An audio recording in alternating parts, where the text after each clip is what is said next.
Welcome to Woodland Wildlife Wednesdays.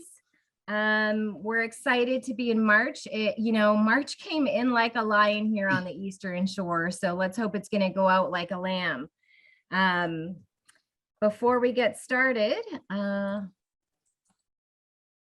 housekeeping items. This webinar is being recorded, so you can see that your video is off and you're muted. So that helps us make sure that we have good bandwidth and that there's smooth recording.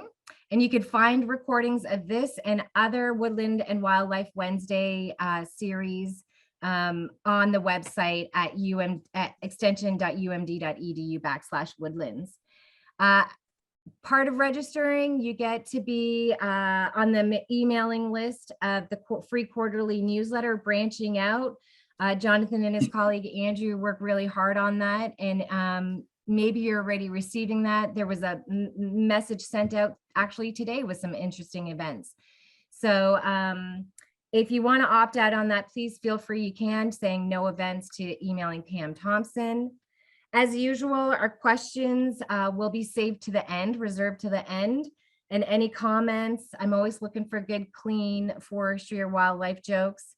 And when you do put those questions or comments in, please use the chat for that. And hopefully you're familiar with that, and you can use that for some great questions. So our presentation today is HealthyWoods app. Helps landowners assess woodland health. So assessing the health of a woodland property when you don't have a lot of knowledge about how it grows and what to look for is a challenge. The use of new mobile apps helps makes exploring your woods fun and educational.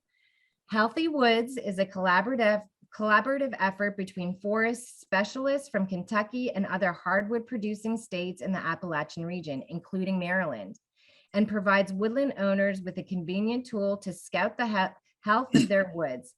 Hopefully you downloaded the HealthyWoods app and became familiar with it prior to the workshop. So this is, I'm really excited about this. So that was this. And then next month, we're gonna have a new host. Luke is our wildlife specialist here at University of Maryland Extension, and he's gonna host next month with a Deer Report 2022 Trends in Harvest and Management Programs, focusing on Maryland. So you'll get to know Luke a little bit more and learn about deer management. So Jonathan Kays is our speaker this afternoon, and he's a forestry specialist with University of Maryland Extension with 30 years of experience in teaching, research, and technical assistance. He has developed and implemented extension programs in woodland stewardship, invasive species management, wildlife damage management, natural resource income opportunities, handheld GPS, and wood biomass energy production. This is the guy we want today. He is one of the primary authors of the Woods in Your Backyard Guide, first published in 2006. Are you familiar with the Woods in Your Backyard Guide? And the Woods in Your Backyard education program that's online? It's going to be starting soon. Great program. It's reaching out throughout the Eastern Mid-Atlantic, this program, really great. Jonathan has authored numerous extension publications and produces that free quarterly newsletter Branching Out that y'all have access to. So Jonathan works out of the Western Maryland Research Center, and I work out of the Y Research Center on the Eastern Shore. Where are you guys from? Where are you guys from? Eastern Maryland? Are you guys from Central Maryland? I'm here on the Eastern Shore in Talbot County. Jonathan, what county are you in today? Well, Washington County. Washington County. Wow. Okay. So we got a great, big, diverse group here. Look at that. This is great, y'all. Thank you for letting us know. I hope it's sunny where you are too. All right. Without further ado, I'm going to stop sharing my screen, and Jonathan, our speaker, will begin his program. Thank you, Jonathan, for joining us. Okay. Thanks a lot. I'm going to share my screen here. Great. So we're going to talk about this HealthyWoods app today, which was, and I'll just talk about that in a minute, but I just wanted to talk a couple of minutes about, how we assess a woodland. Okay. But this is the address, for the app, or if you just, Google Healthy Woods app, while I'm talking here, this might just, I'm not sure why my thing is going up. Might give you just time if you haven't downloaded it to download it on your phone, because in a couple of minutes, I'm going to be actually going through some screenshots and stuff and actually going through how the app works and, how you can use it. So it would really help to have, if you have I guess you wouldn't be listening if you didn't have a phone, iPhone or an Android. So, download this now, and then you can follow along as we go along in the next section. So this question of assessment, which is what this app is about, going out in the woods and looking at the healthy woodlands, and what are some of those factors that you can use. And okay, so the questions are, how many, are there too many trees, too few? Do I need to replant trees? Are invasives a problem? What about insects and disease? What can I do to help wildlife? What about deer? What are the things I should be doing? Where can I get help? Those are all things that are really sound questions. So this is an app to kind of help you sort through some of that. And for those of you that own at least 10 acres of woodland, at least in Maryland, you can call the Maryland Department of Natural Resources Forest Service and actually get a forest stewardship plan developed for your woodland at a nominal cost. For those with smaller woodlands, it's more of an issue. But even if you are going to have a forester, this app will help you, learn more about your property so that you understand more when the forester does come, what the different criteria are.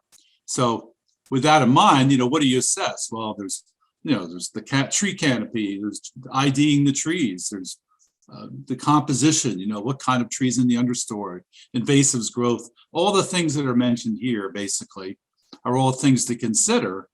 But how do you sort some of those out, especially if you're not all that knowledgeable in the area? So, okay.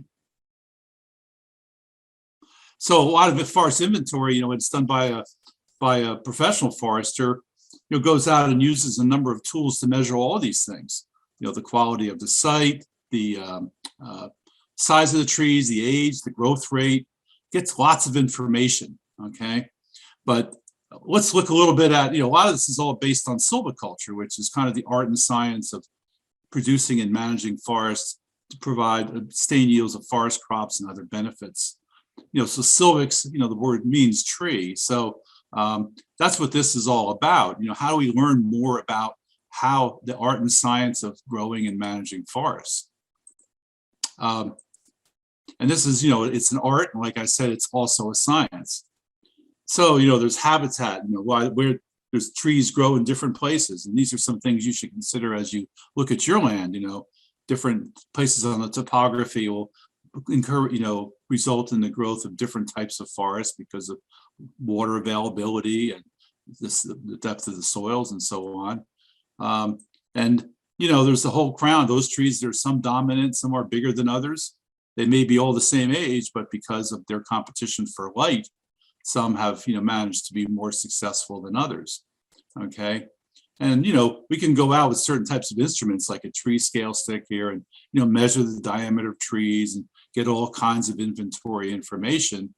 And that's all well and good. And another tool that's sometimes used is kind of what's called the increment borer, where you take a core out of the tree and you can, as you see on the right there, you can see how the tree has grown, in terms of how far the growth rings are apart. It's kind of like the medical history of a tree. That tells us things, all right? And we can see, wider rings indicate faster growth compared to slower growth. And that has certain meanings, especially if, for opportunities for things that could be done to enhance the growth of the trees. And this is just an example of what you kind of see here. These trees are actually the same age, it's just that they're different size. So, we measure the density, or what we call stocking. Are there too many trees or too few? There are tools that can be used to do that, but just to even get a pictorial or a visual idea of that is something that can be covered in the app. And looking at how trees respond to being basically released from other trees because they get more light. This this core on the, or this tree cookie on the left is growing a lot larger because it was released compared to the trees on the right. So just grew much more in diameter because it had more light. So, you know, getting an idea of seeing some of these things as the woods would be very helpful for you as a landowner, and to better understand, you know, how the woods work. So, you know, looking at what type of seedlings are on the ground. Are there actually new tree seedlings there? That's important. And of course, the whole issue with invasive species and other competing vegetation is huge. Is that a problem? Well, we can at least make some assessments looking at, you know, some pictures and stuff, and taking some pictures of the property where you're at that you could basically use and could be shared with a forester, or can be just help educate you in terms of what it is you're looking at. All right. And there's the whole issue with invasive species, you know, trees and shrub vines and shrubs and insects. We have all of these things. So being out in the woods, being directed a little bit to look at some of these things that might be there, and to take some pictures of them and compare them to some of the pictures that are provided, can be very educational for you as a landowner. And, you know, looking at wildlife habitat, very important. And of course, deer, you know, what are the effect of deer? That's always effect, you know, looking for browsing from deer, because, you know, most places there are a lot of deer, and that really influences how the forest can grow. So I say all this to say these are just kind of scan through some things. You know, the Healthy Woods app is basically a collaborative effort and provides you as a woodland owner with a convenient tool to kind of go out and scout the health of your woods. And we've adapted some of these like inventory tools that are out there that are used by foresters into kind of a relatively easy to use app with pictures and things to help educate you on some of the things of what it is you're seeing and where there might be some problems. So what I want to do now is kind of switch over and say, well, okay, that's all well and good. You know, how do I use this thing? And it's always nice to have a little bit of help with some of these things, because, you know, some folks are better at using these things than others. So I'm going to switch over to this other PowerPoint. And you should be able to see that. We good? I hope. Yes. Okay, Yes. good.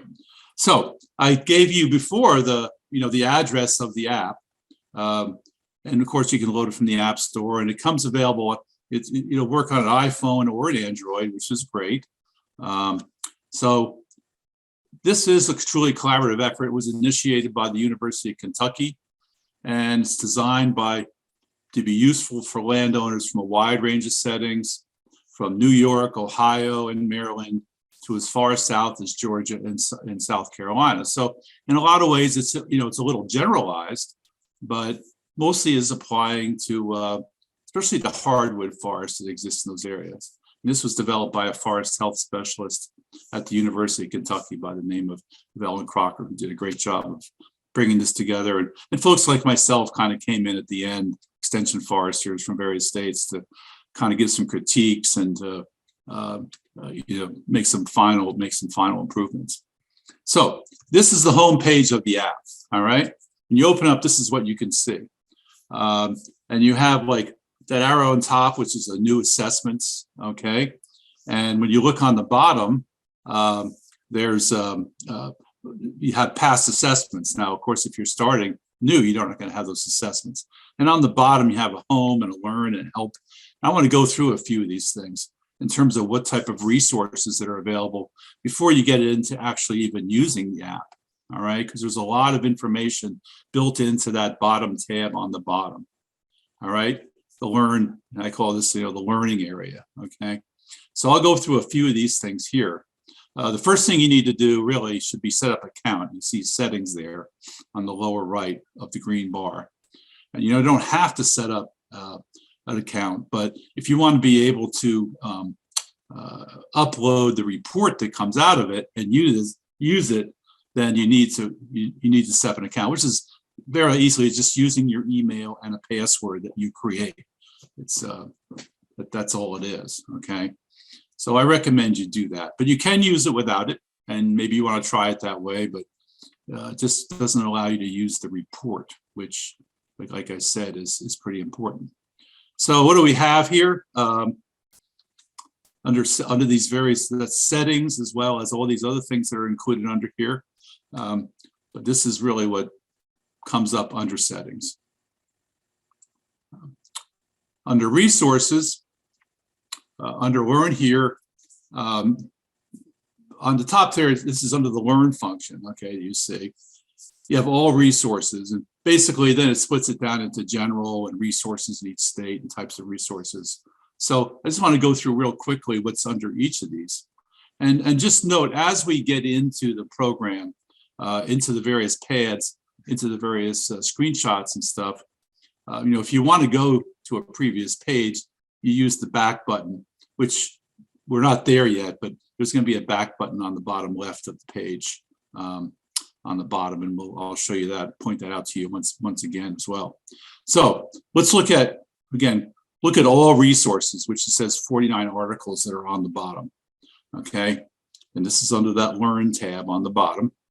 And there's a lot of great resources. The Virginia Tech Dendrology website is great for tree ID. Bugwood is for identifying a lot of insects. The Woods in Your Backyard is our program in Maryland, which is targeted to small acreage landowners. And then you also have this other EDD MapS program is a web-based mapping for invasive species. So it actually can be populated by people making reports of sightings of various invasives. And so it's kind of interesting. You can kind of see the kind of things that are around. And iNaturalist, again, is kind of a citizen science type application, which many of you may have heard of, which is very interesting. And then a section on how to use the HealthyWoods app, which of course is just a little overview of it. So there's a lot of good stuff there, and I encourage you to go through those various programs that are listed there and check them out. So under types of resources, and that's, I'll go back here to the resources in each state, or the types of resources, I'm sorry, you have resources in each state. Yeah, there's 27 articles, and that's one section. Then you have different types of resources. And these are kind of the professionals that are available to help you. So, you have extension agents like myself, or in county agents. They're pretty much throughout the country. Every county or region has a county extension agent that works with the land grant university in that state. Forestry specialists like myself, or wildlife specialists like Luke, and then specialists, are basically more regional or statewide in many cases. So not as many of us as there are regular county agents, but service foresters are available from the state. Most state forestry agencies have service foresters. In Maryland, we're very fortunate to have service foresters in each county. They can develop forest stewardship plans. They're also very knowledgeable of very cost share programs and things. Usually they're going to work with people that have at least 10 acres of land, develop forest stewardship plan for you. And again, going through this app will be a big help because you'll be more knowledgeable. Consulting foresters are private foresters, and for landowners that are interested in doing a timber sale, they would most usually will benefit from hiring a consultant forester to act as their agent in a sale, mark the trees and bid them out and make sure things are done correctly. Woodland owner associations, not so many of those, depending upon where you are. The various fish and game associations. In Maryland, that would be the Maryland DNR Wildlife and Heritage Division. There are a number of those folks around. They can actually give specific wildlife information. And the Natural Resource Conservation Service, which has an office in each county that's usually associated with the soil conservation. And they have a number of cost share programs. So these are resources you might want to check out if you're not familiar with them already. For the homepage, what we're going to do is start a new assessment, and then go through some of the various screenshots I've taken to show you how some of it works. And again, like I said, past assessments, and you can see that here. Can you see my cursor moving around here? Is that visible? It doesn't show it. Yes, we can. Yeah. Okay, yeah. So you can see here, these are just some assessments that I did. Woods, 2, and the date it was done, the report, I can trash it, or the report is right there, and I can actually, that's a hyperlink, now it'll take me to the report. So, everything is right there. It's laid out pretty good. So again, using the back button, this is what I'm talking about. As we go through the various screens, you see on the lower left right here, it says back and next. That's how we move forward and back, okay, as we go through. Because a lot of times, it'll take you to a page and then you're saying, well, how do I get the next page? Well, I have to press the next button to go to the next page. So, and also I'll mention too, there is a glossary on the lower bottom as well. So for starting a new assessment, the first thing, it gives you basically 4 choices, okay? It says, is this an aged harvested stand? Mostly small trees with trunks less than 3 inches in diameter, but potentially a variety of tree sizes depending on the harvest type. So this is an area that's been harvested, but it's been a number of years, it's grown back, okay? But it's relatively, smaller trees, but it may have, a range of sizes. And that's contrasted with a freshly harvested site that you see on the lower left, okay? So that's the second type of option for the assessment you can use.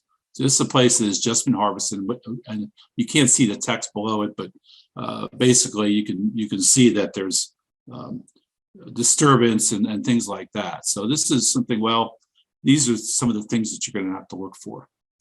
On the upper right is a sapling or pole timber stand. Now, and that's actually, a forestry term, but saplings or pole timber, means basically trees that are about 3 to 12 inches in diameter. And the way we measure diameter or look at diameter, it's 4.5 feet off the ground is diameter at breast height. It's called DBH. So, what is the diameter? It's talking about the diameter of trees at about 4.5 feet off the ground that are somewhere between 3 to 12 inches. So it's kind of a middle-aged forest, kind of a young forest, okay? So it has some small trees, but 12 inches isn't all that big. So it's a younger stand. And then we have what's called a saw timber stand, which again is another forestry term, and that's dominated by trees with more than 12 inches diameter, mixed species and things like that. So that's those are the 4 types. And a saw timber stand would be your more mature forest that most people are used to. Okay, so you go into this, and you can use this assessment like what in many cases, if you're going to have a woods area, some woods, you're going to have some different types of stands. And stand is again another word that basically refers to an area where the trees are similar enough, or have similar enough that it could be considered as a unit, okay, or it can be looked at and managed as one area. So when you look at your piece of property, you may have an area that was harvested a number of years ago, okay, that would be one assessment. You may have an area that's a very mature forest, which would be called a saw timber stand, and that would be another assessment that you would do for that area, okay, and likewise for the others. All right, and I think if make some improvements in this or change this later, again, those are jargon terms, saw timber, pole timber, stand. Maybe have to relook at some of that, but I hope that makes it clear what it is. So again, I have some woods, and it probably has 2 or 3 of these different areas. So I'd want to go into each of those areas and do an assessment. So in this case, some different choices will exist depending upon the stand type. Obviously, there's different types of habitat.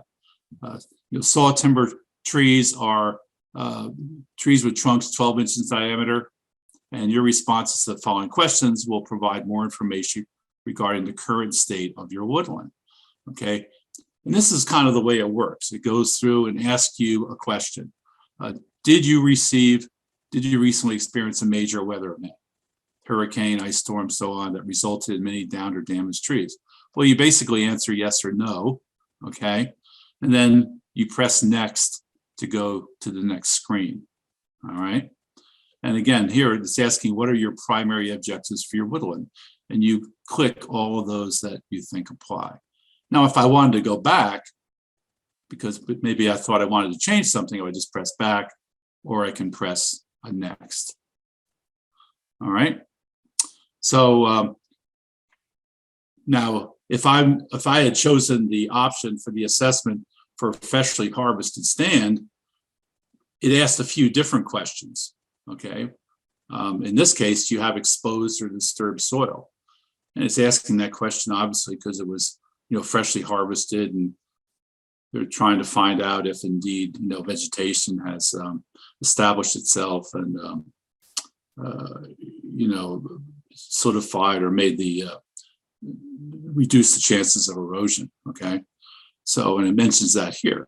All right, so is exposed soil common in a freshly harvested stand? All right, so it's asking you yes or no to that question. It's also asking, do you see a significant amount of ground cover? And again, in a regenerating stand, ground cover gives you an idea of what the stand might look like in the future and whether these species are desirable. Okay, so what it's doing here is it's giving you different pictures. Okay, and for each one of these choices, it usually always gives you two pictures. Okay, it will give you a summer picture and a winter picture. Okay, which is in this case, and I apologize that maybe I should have blown up these pictures. They're a little hard to see, but on the right, are there lots of plants growing on the floor or none? So one is a lot, and the other picture is showing where there's very little. Okay, so the idea here is to answer yes or no. All right. And then to go on to the next picture, into the next slide. Exposed or disturbed soil. Okay, that was the one thing we were just looking at here. Now, in many cases, when it asks you to provide an answer, it also gives you the option to take a picture, all right, and upload that photo. And what's that doing is it's adding those pictures to the report, okay?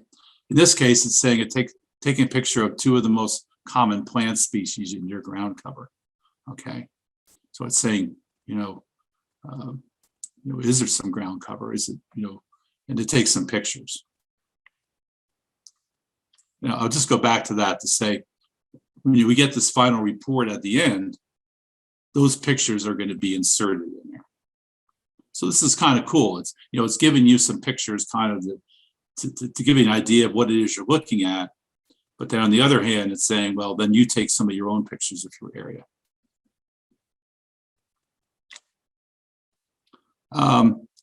Deer and trees remaining. Okay, this is for a freshly harvested stand example. Is there, a visible deer browse line? It indicates a high level of deer activity. May interfere with the healthier woodland. Why would it interfere? Because the deer are basically going to eat all the vegetation that comes back, and especially the regeneration, like tree seedlings and things like that. So that's not a good thing. And the other question is, do you have trees remaining? No trees remaining, a few, many trees remaining. And that's just an idea, I think, of giving an idea of how heavily harvested was this area. And that's a kind of a way to get at that question. Now, could it go into a lot more depth? They could ask a whole series of questions, but the intent here is not to get really deep on some of this stuff. It's just to make some assessments. So in here, it's take a picture of two of the most common plant species in your ground cover. I think actually,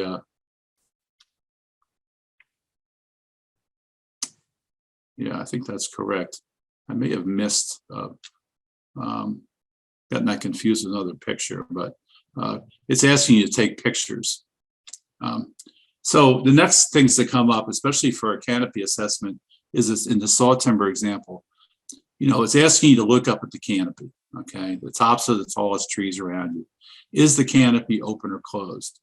And again, what you see here on the right is two pictures, okay? This is a summer picture. This is a winter picture, okay? And this is the example of a closed canopy, all right? And then, is it an open canopy with big gaps between the trees or not, okay? And this is an example with some dead trees. That was just put in there. That's not, I don't think that's part of the slide. I can't remember if it is. Well, I guess it would have to be. The idea here is just trying to say, are there gaps in the canopy, or is it more closed? And then whichever one of these it is, you just press select, okay? And then you go to the next one, all right? So again, the same pattern, a winter and a summer picture. And what it then asks you to do is, just like I said, it said, okay, you identified that choice, but then it's asking you to, take a picture, take a photo of the condition of your canopy, all right? And, you can take as many as you want. So you take a picture means just taking the picture and it's in your camera. Uploading it means, again, it's uploading it into the file that has your report, so it's going to show up in your report. Okay, canopy dieback, dead trees. And again, this is for a more mature stand, solid timber stand. Do you see dieback or dead branches in the canopy of many smaller trees? It's normal to have some, but if you're seeing a lot, this could be a sign of a major problem. And it has a picture there showing, a tree with that basically where the ends of the branches are all bare. So you answer yes or no to that. And then this other question is, do you see many dead trees in your stand? While some mortality is normal, high tree mortality in your stand can indicate potential current future problems. Consult a professional, determine what may be causing elevated mortality. So the questions are, yes, I have many large trees that are dead, all right? More than 1 in 10. Yes, many small dead trees. No, just a few scattered ones. So the idea here is, well, there's a few scattered dead trees. That's maybe normal, okay? But you get up in the upper levels, that's probably going to trigger some type of indication of a concern. And then you can go to the next one. So what about, it has one for a live crown ratio. This is a concept that a lot of people probably don't know. So this is something you learn from this. Live crown ratio is a way to assess tree health. And which of these images best represents the average live crown ratio of trees in your stand? So it's a measurement of tree health, like it says. And what it is that what happens with a stand starts to get very heavily stocked or very dense, all the lower branches of the trees start to die off, okay? And what happens is, if that goes on for too long, what you end up with is something like this on the upper left, where you just have this tall tree with maybe like 10%, this very top of the tree that has needles. And the issue here is that for trees to respond to thinning or to be healthy, they really need a live crown ratio of at least 50 or 60%, even higher in some cases for some species. Because that means that those trees are better able to respond to any type of release or any type of impact. So when you get a lot of trees like this, you're probably going to have a problem. So it asks you, to make that assessment. What do most of the trees, especially the bigger trees, look like? And then the other one is, which of these pictures most resembles the density of the trees in your stand?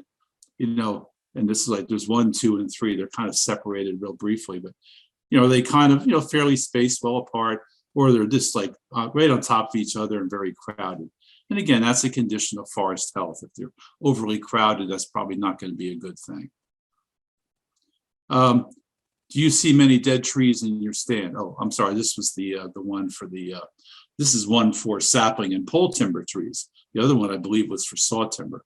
So some of these are repeated depending upon which of the assessment options you took. But in this case, just like it does for most of the other things, when you see the dead trees, it asks you to make an assessment. Then it gives you the opportunity to take some more photos again and upload those into your report. Tree problems. This is a tough one. These are pictures of potential problems. And these are the ones that are all listed. Trees falling over, sapsucker damage. All the list that's listed here. All the common types of things you might see in the woods. And they've tried to provide pictures. Again, a winter and a summer picture, in many cases, that indicates what those things look like with an arrow that points to it. So this is the best effort to try and do this. Okay. And this is just an example of one of those old wounds at the base of the tree. And you can see this is, again, a winter picture on and a summer picture on the bottom. So you see a lot of that going on. And then it asks you to identify dominant trees. Well, this can be kind of tough if you don't know your trees real well, but these are the tree species that are included. It could use a few more species that are not included, but what it basically has is pictures of the leaves. And it's asking you to identify pick the 3 most common trees that you see out there. This can be a little challenging for some people, but it's a good way to, improve your tree ID skills so you can do it. And this is the kind of thing that comes up, maple. You click on it and then you select those 3 trees. You say select. I see a lot of these types of leaves around. Okay, so I select those 3 that it indicates and move on to the next. And again, of course, I get to take pictures. Vines, these are the vines that are included. These are most of your problem vines. Do you have heavy vine presence in the stand? What's heavy? No, I'm sure, but if you see a lot of stands, and especially trees, hanging out of the trees and everything, that's probably a problem. And again, it shows you pictures of what those things look like, and it shows you summer and winter pictures of each of those images and those different types of vines. This is an example of the one you see here for bittersweet. This is what it looks like in the winter. This is, kind of actually, this is like kind of a more winter picture than this is summer picture on top. And again, opportunity to take pictures. Invasive trees, you have invasive tree species. These are the ones that are included. Tree of heaven, Chinese tallow tree, Calvary pear, Pahonia, or China berry. There could be others, but that's all that was really put into it. So, and again, it gives you the identification of those things, winter and summer pictures. And this is an example of our favorite here, Tree of Heaven, which is a problem in a lot of different places. And you get to take pictures. So Understory, again, does a single species dominate the shrubby growth in your stand? Yes or no? All right. You're unsure. What we see in a lot of areas, a lot of hardwood areas, in many cases, is that deer have had such an impact that really what you see is a really single species dominating Understory. In many cases, it's spice bush. It could be multiflora rose, because the deer have eaten all the native species. But these are the Understory ones that are included. These are pretty much all, invasive for the most part. They are invasive. Yeah. So again, it shows you pictures, winter, summer picture. Do your best to identify. And these are the ones that are ground level, forest floor vegetation, stilt grass, garlic mustard, ferns, vinca. And again, is it yes or no? Are you unsure? And again, you get to get the pictures, and you get, this is just an example of garlic mustard, what it looks like. It actually is not a winter and a summer. It's kind of of course, because it's kind of dead in the winter, but it tries to give you the best pictures possible to help you identify it. And again, you get to take pictures, your own pictures, and upload them to your report. Tree seedlings use the same species that were for tree ID. This can be hard for some people, but you're looking for smaller tree seedlings that could be the future of the stand. And this is for the saw timber example. And also ask, is there a visible deer browse line? Yes or no. And it does have a picture for that, I believe. Are you planning a harvest soon? A well-done harvest can set up for a successful regeneration, healthy woodlands in the future. While poorly done harvest can result in long-term problems. So yes or no or unsure. So there are other pictures associated with those things. I'm not going to go into every picture, but this is basically getting near the end of it, okay? So what you get to do is you get to add a name to that. So you may want to call it, the old field area, whatever name you want to give to it, it's going to save that. And then it says, thank you, and you're up and you're done, okay? And then you could upload this report, okay? So, or you can do it later. The way it works is that, what does the report look like? Just a couple of examples. It's going to give you a rating, yellow, green, or red rating. And of course, red means there's really some serious issues to deal with. Yellow, some, and green, things look okay. So it gives you the name of the stand, in case this was submitted by myself. Most of these are actually submitted to the University of Kentucky. They keep, as when you upload it into the report, they also get it as well, okay? And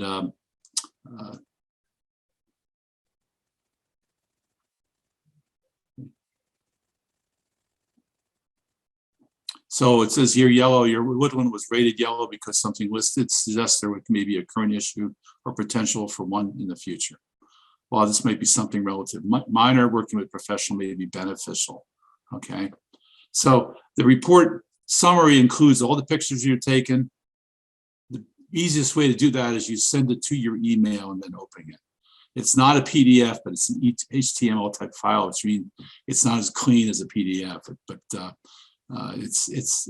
it works, okay? We're getting near the end here, so I want to just finish up, but you can share the report to your email, click on the link in your email and it'll display, and then you can go to your print function and you can print it out. And there is an option to print it as a PDF. So you can save that and then it can be printed to a hard copy. I will just tell you the print function is a little bit clunky. It does work, but if you follow this basic direction in terms of, it's going to send it to your email, open it in your email, you can deal with it and make it work and view it. What does it look like? Well, of course, it has the whole getting help section, which I talked about earlier, various sources that you can go depending upon your situation. Just say, so when you come back here again to your home page, you're going to see all those reports that are listed and all those assessments that are listed. And you can look at the reports anytime you want. You can look at them online very easily on your phone, but if you want to print them out, it's a little bit different. Just real quickly, what the reports might look like. This was the one I showed you, but because the report summary is basically the synopsis. In this case, because your stand is dominated as small to medium-sized trees, this is a critical time for the future productivity and healthy woodland. Management strategies employed during this stage of growth can greatly improve the growth and productivity of your dominant trees, or if employed incorrectly, can have serious consequences for the value in future. You indicated you have invasive species or shrubs in your stand. They're a problem because they form dense stands that crowd and shade out native species, lowering diversity and preventing generation of native species. So, and it goes on for each of the questions that you basically answered, how you answered them, and then it includes the actual pictures that they provide, but it also gives you some clues in there and other information about what some of those things mean. Okay, these were the things that the questions that we put, and it tells you a little bit about live crown ratio and why that might be a good thing or a bad thing.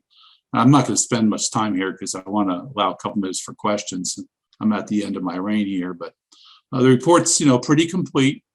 I guess each of the questions they have answers you provided and the pictures that you took on site. Those are all included in the report. And I just encourage you to give it a try. And I see. So the value of this is that you're going to learn something from this. There's other educational programs. If you're in a situation where you can actually call a professional forester, you can share some of this with them, and you can just be a little more knowledgeable about what's on your property. So with that, I'm just going to stop and see if there's any questions. And, Jonathan, that yeah. was a great presentation. Thank you so much. This is a valuable app. You know, I had the pleasure to go out in the woods with Jonathan and use this app with him, and spot on. Every instruction that he gave is very, very helpful. He knows this app. So I'm just really glad you gave landowners another tool to kind of get to know their forest a little bit more. So we do have some questions in the chat. The first one is, and I think, you know, you just kind of summed up the conversation with this, but I'll ask it anyway. Will you show what a final report summary outputted will look like and in what format? So I think you already answered that. Also, are there any data sets created for use in further review analysis? Of that, I'm not sure. I know these reports are uploaded to the University of Kentucky. They kind of looking at them to try and improve the program. I mean, there's no security issue there, but I don't know about other data, to be honest with you. So I can show you what a here. I'm going to share my screen here for a minute. Yes, sir. Well, and you know, as you're getting that up, it would be interesting if this was a bigger citizen science kind of project. Wouldn't that be neat? I don't know if anybody else had that idea in their mind, but yeah. So this is where I have the reports that I uploaded from the app, and it's an HTML file. So this is HealthyWoods case saw timber. This is my report, I believe. Yeah, I need to get it over here. So this is kind of what it looks like. Can you see that? Yes. So it's basically what I was showing you before. It's the same thing. It shows you each question by question. It gives you some additional information. That's what's in the kind of the that beige colored. You know, that's kind of explanatory material. So this is what it looks like. It said here, for example, I had sapsucker damage and snags were common, and actually showed the picture that I chose for those things. Now, it would also have included pictures I took as well, but I only took so many. These were pictures, yeah, two of the most common tree species. These were pictures I actually took. Okay, so that's what it looks like, to answer your question. Nothing great, but it's informative. So just to refresh everybody, because I think you said this at the beginning, that to get that report, you have to create that password. You actually have to sign in if you want the report. Right. But you can still get value from the app if you don't, sign in or register in the app to get a password. But if you want the report, you have to get another password, you guys, another password. I'm not sure you can, and I'm not sure, I have to look at that, whether you can actually store the past assessments without having an account. It's very simple, just set up an account. It's best just to do it. But anyone, any other questions there? Yep. What's the best time of year to do this assessment? Well, I think anytime, well, personally, doing inventory and assessments in woodlands, the best time is usually in the winter, just because you can actually see everything.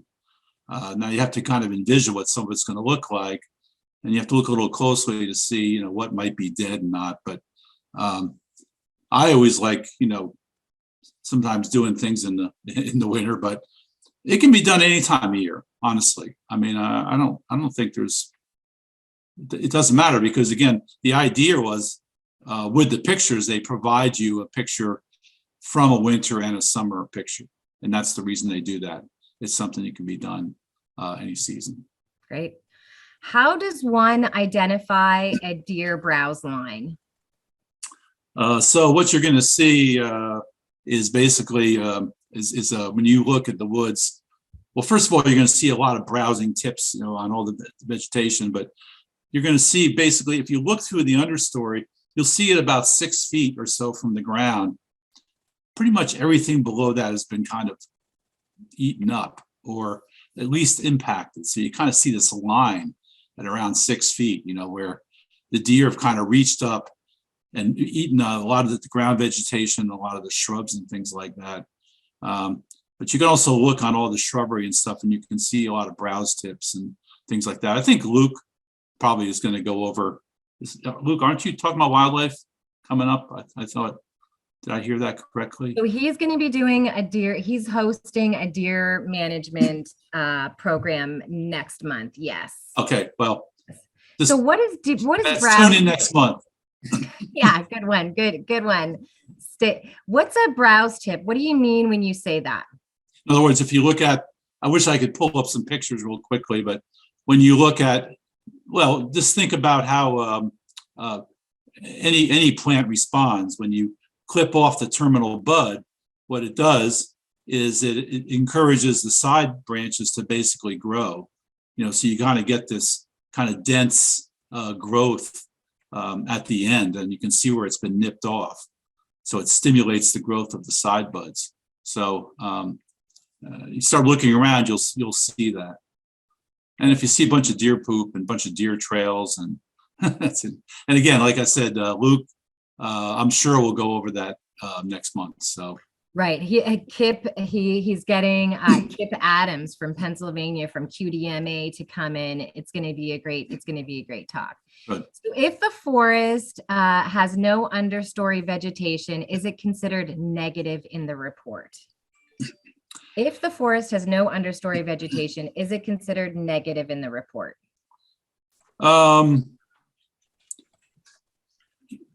It can be, but it does trying to pick apart what's in the understory. So in other words, it's asking you, do you see seedlings? It's asking you if you do seedlings of actual tree species, or what are the shrubs you're seeing? If you're seeing mostly all invasives, that's an indication that it's a problem. In many places, you'll see forests where the deer picked them over, and you have very little in the understory. On the other hand, if you have a mature forest, in many cases, there's so little light getting into the understory, there also may be a reason why there's not a lot of vegetation growing, period. So it just kind of depends, but the program kind of tries to get at that by asking you to assess the ground layer as well as the shrub layer, and to pick out some of the species you see. So, and are they invasive or not? All right. Speaking of invasives, are there any programs to help eradicate invasives? I just moved to a larger property that was never managed and has lots of Ailanthus autumn olive. Yeah, so Ailanthus is such an aggressive species. That's the one I would go after first, because it can just take over. And the only way to deal with that is the use of herbicide. It's a waste of time to try and deal with it mechanically. And glyphosate applied by a hack and squirt method, or cutting off the stem and applying it to the cut surface.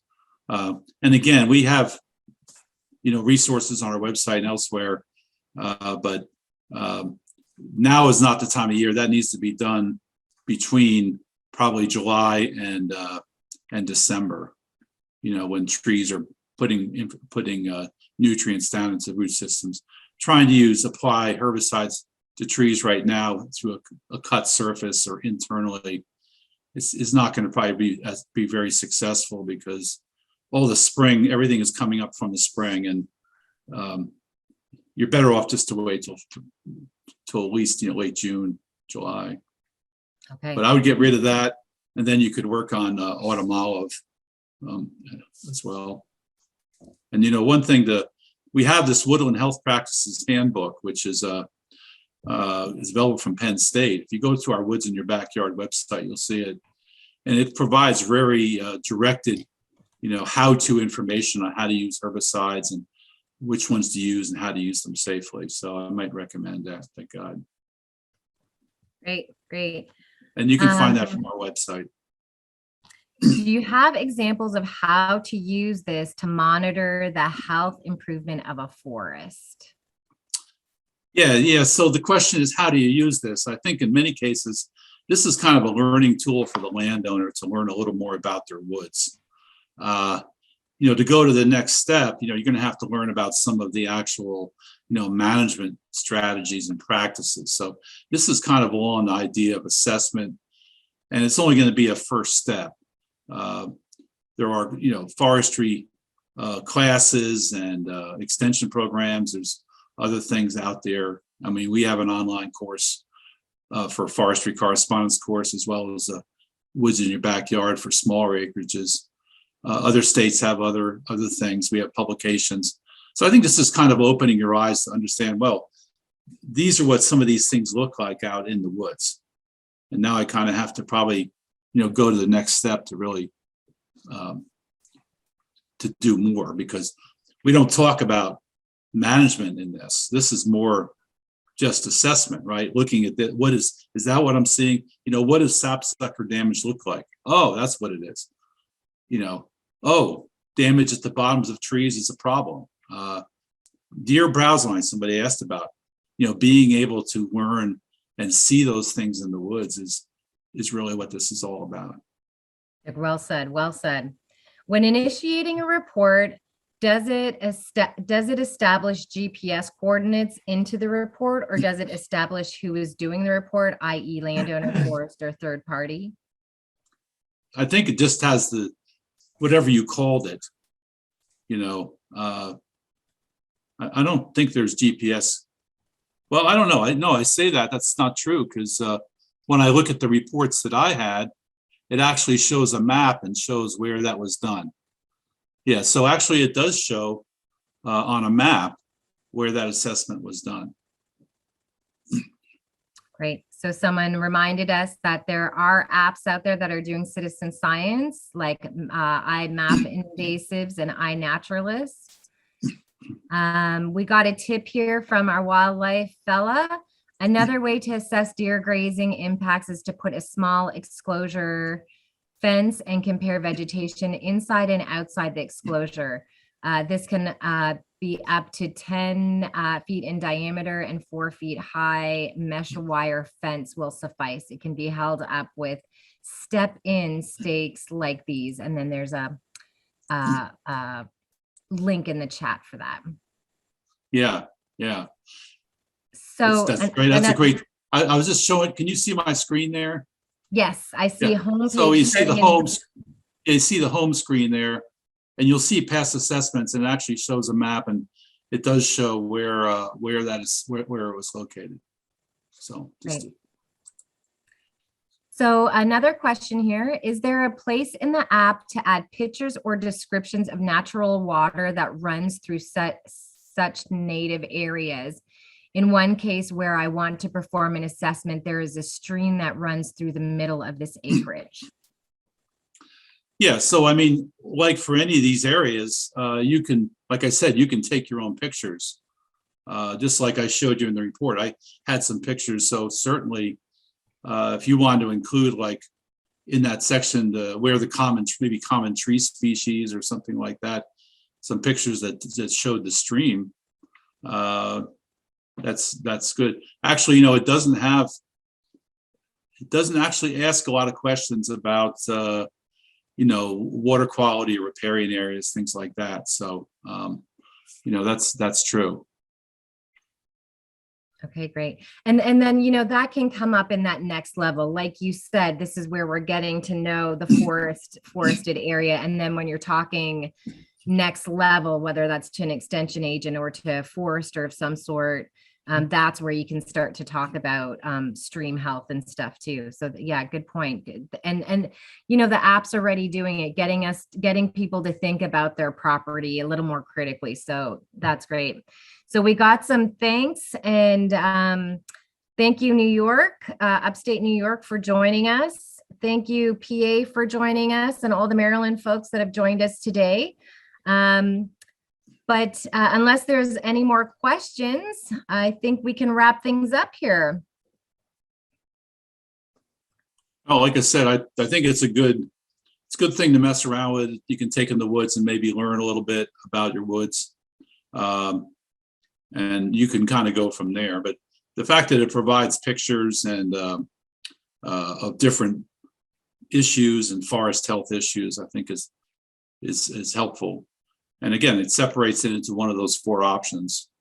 So have fun. I would just take it out and experiment with it, and if you do contact a forester, if you are in a situation where you can get a forest stewardship plan, being a little more knowledgeable is a great asset when you work with a professional.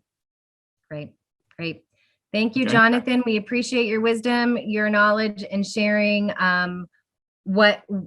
keeping us in the know, right? An app. Who would have thought that we would have been assessing our trees with an app? So thank you guys for joining us. Take care. We'll see you next month for deer management with our new host, Luke. And as you exit today, there's going to be a little bit of a survey as you exit. So hopefully you can fill that in. Thank you all for joining us. Take care.